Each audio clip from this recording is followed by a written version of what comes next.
wakati ambao watu wanafurahia ushindi wa Argentina dhidi ya Misri pale, haijapita hata masaa mawili hivi Bwana Samatta akaweza kuachia hiyo taarifa ambayo ametangaza rasmi kustaafu kucheza kwenye timu ya taifa ya Tanzania. Na nikinukuu kile ambacho amekizungumza amekiandika kupitia ukurasa wake rasmi wa Instagram pale, anasema: ulikuwa wakati mzuri na wa kipekee katika maisha yangu kuwa mchezaji wa timu ya taifa kwa takriban miaka 15 na najisikia fahari kusema nashukuru kwa nafasi hii. Miaka 10 ya kuongoza wachezaji wenzangu kama nahodha wa Taifa Stars imekuwa yenye alama kubwa katika maisha yangu, ikiwemo kufuzu fainali za AFCON mara 3 na kutimiza ndoto ya muda mrefu na kuweka historia ya kuingia hatua ya 16 bora kwa mara ya kwanza. Naamini huu ni wakati wa vipaji vipya kupewa nafasi ya kutufikisha kwenye hatua ya juu zaidi. Ilikuwa safari njema iliyojaa nyakati zisizosahaulika na zenye hisia mchanganyiko. Naishukuru sana serikali ya Jamhuri ya Muungano wa Tanzania na shirikisho la mpira wa miguu TFF kwa kuhakikisha timu ya taifa ya Tanzania inakuwa tamanio ya ndoto la kila mchezaji. Samatta kuishia hapo, aliendelea kuandika na kusema kwamba shukrani za kipekee ziende kwa familia yangu, wachezaji wenzangu, rafiki zangu, wadau wa Taifa Stars na Watanzania wenzangu kwa kunionyesha upendo na kuiunga mkono timu hii katika nyakati zote za furaha na huzuni. Nikijivunia Utanzania wangu, naahidi kuendelea kutoa mchango wangu kwa timu ya taifa katika maeneo mengine yaliyo ndani ya uwezo na uzoefu wangu. Akimaliza na kusema neno asanteni. Hiki ndiko ambacho amekiandika Bwana Ali Samatta akitushukuru lakini pia kutuaga. Tunamwagaje Bwana Ali Samatta Juma Shabani, lakini pia ni wakati sahihi ama amewahi sana kuikacha timu ya taifa? Kwa sisi watu wa hip hop, si ndio? Samatta ni moja kati ya wasanii ambao washe kuimbiwa hadi nyimbo na Nicki Mbishi. Na album ya Nicki Mbishi miongoni mwa wasanii ambao wenye album nyingi zaidi hapa nchini Tanzania. Nadhani Nicki Mbishi ana zaidi ya album 13, si ndio? Moja hapo hizo album 13 ana album inaitwa Sam Magoli, si ndio? Miongoni mwa line anakuambia kwamba mchizi tu kachala, uwanjani ndo msala, na wakilisha Mbagala pa nyuma mbele jalala, magari ya bei mbaya na sisau daladala, Bwana Samatta Road nimepewa barabara, mbele kwa mbele mazee msirudi nyuma, siri ya mafanikio nidhamu na kujituma, waloonyesha hila tumeona, big up kwa Mlisho Ngasa pambana. Hapo Peter ingie hapo Anazijua. Umeelewa? Kwa hiyo nichukuliaje basi? Aweza kaiunga hiyo line, elewa. Amani kwa ulimwengu, wanangu wa dhahabu, si ndio? Mafanikio yangu kwako yageuke asiwe ghadhabu. Umeelewa? Kwa hiyo ni moja kati ya line ambayo huwa napenda sana kufanyaje kuweza kuisikiliza, na Unju humo alizungumza vitu vingi sana. Miaka 15 Bwana Ali Samatta, si ndio? Akiwa kama mchezaji wa timu ya taifa. Miaka 10 akiwa kama nahodha wa kikosi cha timu ya Taifa Stars.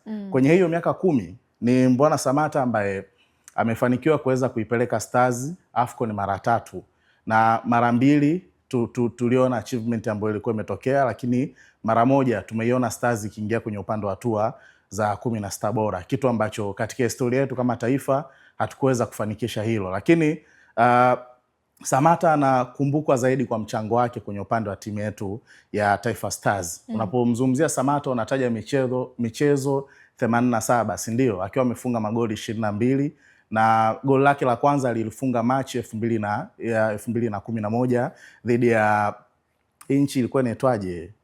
Ilikuwa inaitwa Afrika ya Kati. Ndo alifunga, ilikuwa ni Machi 2026. Na goli lake la mwisho pia alilifunga Machi 2022. Ilikuwa ni mechi pia kirafiki dhidi ya timu hiyo hiyo ya Afrika ya Kati ambayo ilikuwa ni Machi 22. Kwa hiyo unaona ni mchezaji ambaye kwanza amepata hiyo achievement ya magoli kwa mengi. Tunapozungumzia top list ya wachezaji watatu ambao wenye magoli mengi zaidi, juu unamtaja Simon Msuva, anakuja Mrisho Halfan Ngasa, anakuja Bwana Samatta. Na ni mchezaji pekee ambaye katika bara la Afrika kwenye nchi yetu ya Tanzania, si ndio? Ndo mchezaji pekee ambaye amefanikiwa kuweza kushinda tuzo ya mwanasoka bora barani Afrika akiwa na CR Genki, si ndio? Na hiyo tuzo alishinda mbele ya Gine ya Tule, tusahau hilo pia. Kwa hiyo moja kati ya wachezaji ambao mimi nadhani wameacha icon hiyo katika upande wa soka la Tanzania. Lakini uliuliza swali la msingi, ni muda sahihi wa Mbwana Ally Samatta? Niliona comment ya Alikamwe ambayo ikanifikirisha sana.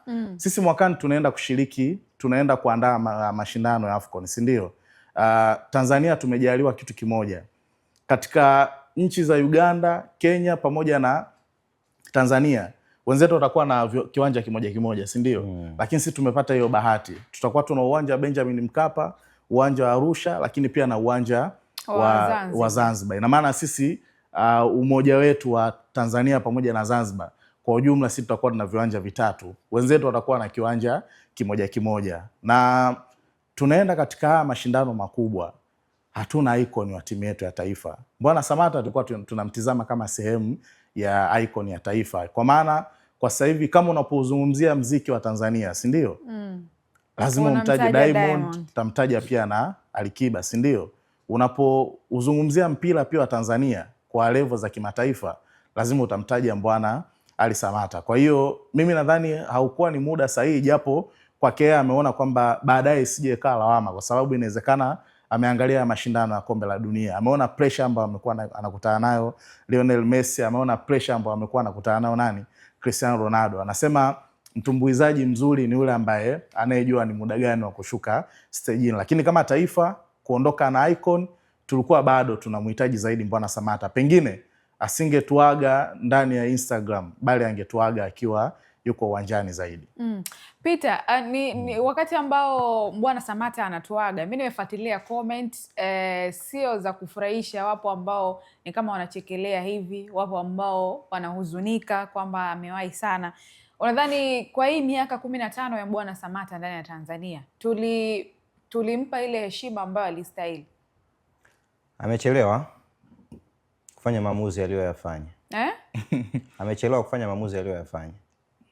Ilibidi afanye huko nyuma zaidi. Light ningalikuwa mimi Samatta, miaka 3 nyuma tayari ningekuwa nishamaliza muda wangu. Kipindi gani? Kwamba yani kipi ambacho kimefanya mpaka ionekane ni kama amechelewa? Kwa sababu wa Tanzania hatuna shukrani shehe. Mimi nimeenda Lubumbashi, Mwenyezi Mungu kanisaidia, alhamdulillah, mara 2. Na mara zote ambazo nimekaa Lubumbashi, nimeangalia wenzetu wanavyomchukulia Samatta na sisi tofauti. Ni vitu vili tofauti.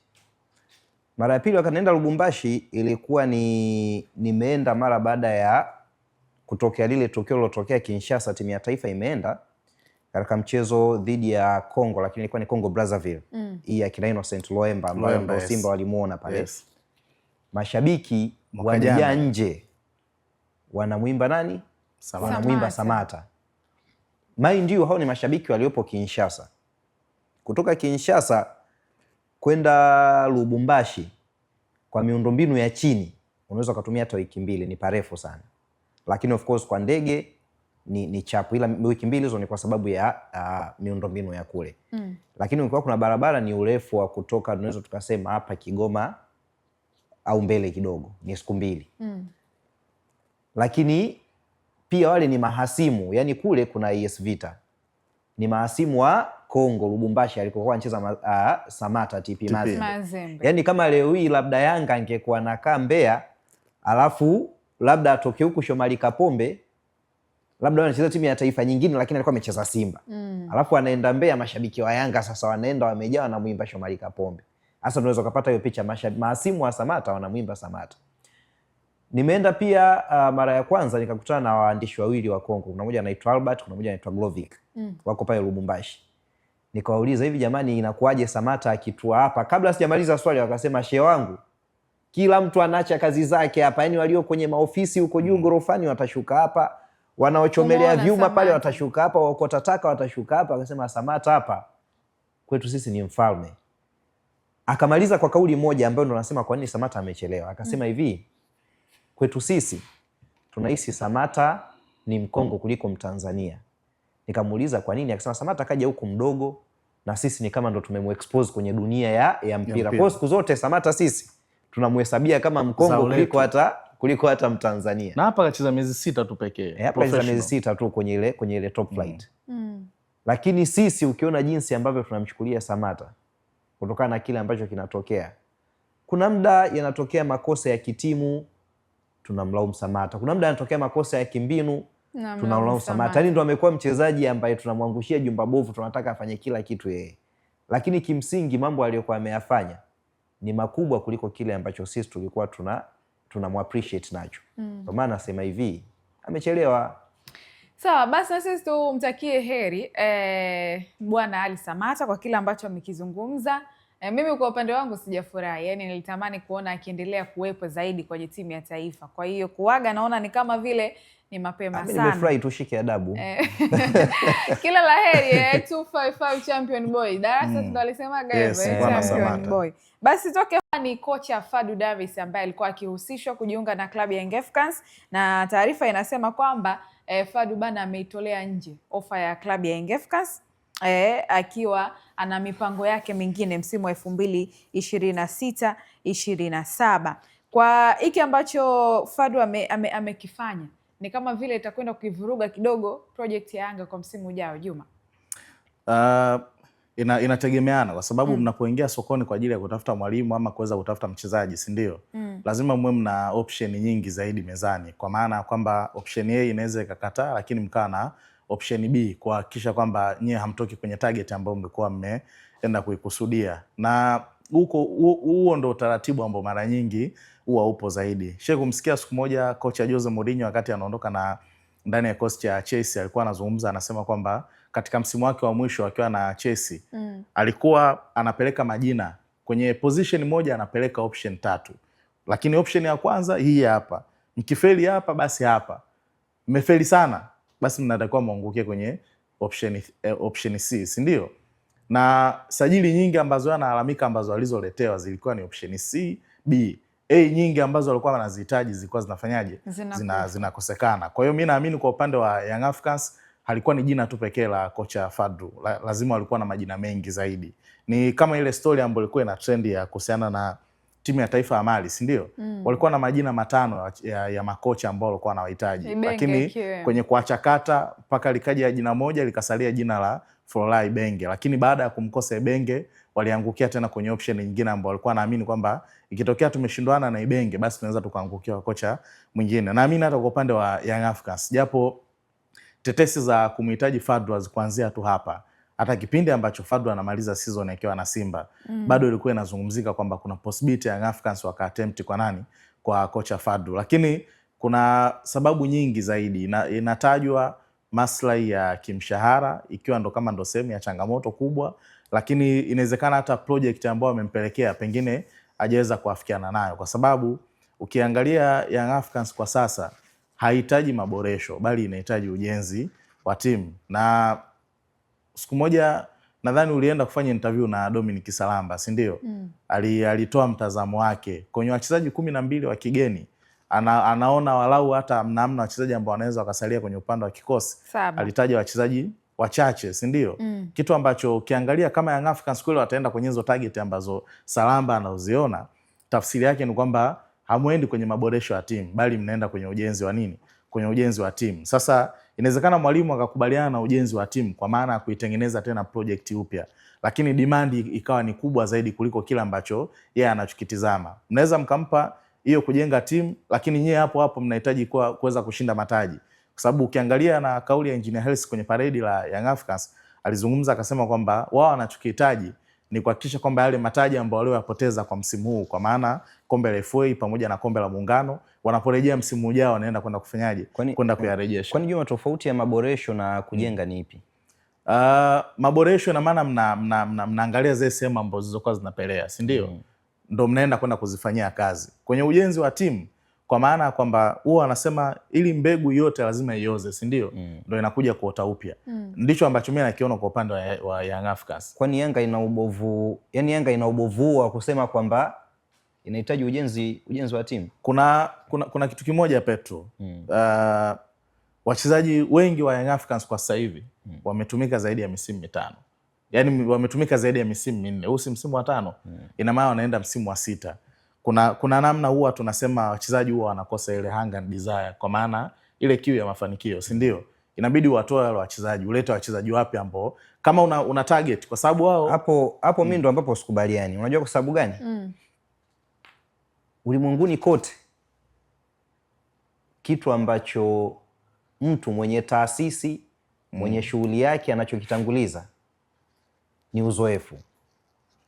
Unaweza ukawa of course una skills, unaweza ukawa, lakini wanasema hakuna mwalimu mzuri kama nini? Hakuna mwalimu mzuri kama uzoefu. Sio kama umeona. Lakini huko tofauti na hapa Peter. Kwa sababu hapa ipo mfano hata kwa klabu ya Simba mambo yalianza hivyo hivyo. Nakuja. Unapokuwa na wachezaji 4 5 kwenye timu ambao wamecheza misimu hiyo, kwa kweli ni advantage. Juzi hapa tumezungumza kuhusiana na issue ya Sure Boy. Na moja kati ya vitu Juma Shabani alikiri ni kwamba Yanga watamisi Sure Boy kwa sababu gani? Kwa sababu ule uzoefu wake ndani ya timu ulikuwa unawasaidia, na alionyesha hata namna ambavyo aliwajenga wenzake kiakili. Na yeye hata kitu alichokizungumzia, hajazungumzia ufanisi wao kwenye pitch, amezungumzia mentality, kwa maana ya kwamba ile njaa ya kukosa, of which hiyo njaa mtu ambaye anaweza akaitengeneza ni coach, ni management. Kwa sababu hapa tumekubaliana kwamba mguni sio kwamba mali haimo. Wachezaji wa Yanga mguni mali imo. Ila issue ya mentality. Hapo ndo unapohitaji kocha na kuendelea na hapo ulipoishia. Mwanamichezo, tupate mapumziko kwa ufupi, alafu unao pia nafasi ya kusema, je, klabu ya Yanga inahitaji maboresho ama ujenzi?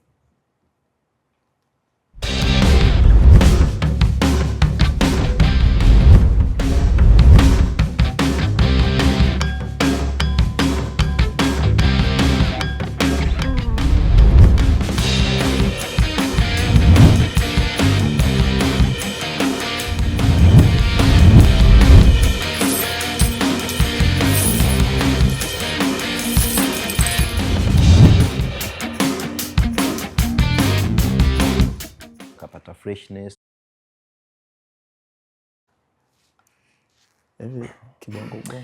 Naam, karibu sana mwanamichezo kupitia YouTube channel ya PMTV. Tuko live hivi sasa na unao nafasi pia ya kuweka maoni yako, ya kuchangia kile ambacho kinaendelea hapa. Tuliuacha mjadala wa kwamba je, Young Africans inahitaji maboresho ama inahitaji ujenzi. Unao nafasi pia wewe kuchangia kwa kile ambacho kinaendelea. Latifa Nafi, Juma Shabani, Petro Mzigo tuko hapa, lakini pia nyuma ya kamera director Alibaba pamoja na Malcolm wanahakikisha wanakuletea picha ambazo zipo kwenye viwango vya kimataifa. Tumerudi ndugu zangu lakini sasa hivi nazo habari njema kutoka PMBet, na nayo ni promotion ya Royal Win Plus, ambapo hapa sasa kupitia michezo mbalimbali ambayo inapatikana kupitia PMBet, ikiwemo michezo ya vieta michezo ya kurusha ndege, hiyo vimatunda vile, yani wewe chagua tu mchezo ambao unauhitaji kucheza. Kadri ambavyo unazidi kujikusanyia pointi ndivyo ambavyo unajiweka karibu zaidi na kupata ushindi wa gari aina ya Toyota Harrier. Kule Dakandinga Toyota ST, huku ni Toyota Harrier. Kwa hiyo tembelea tovuti ya www.pmbet.co.tz,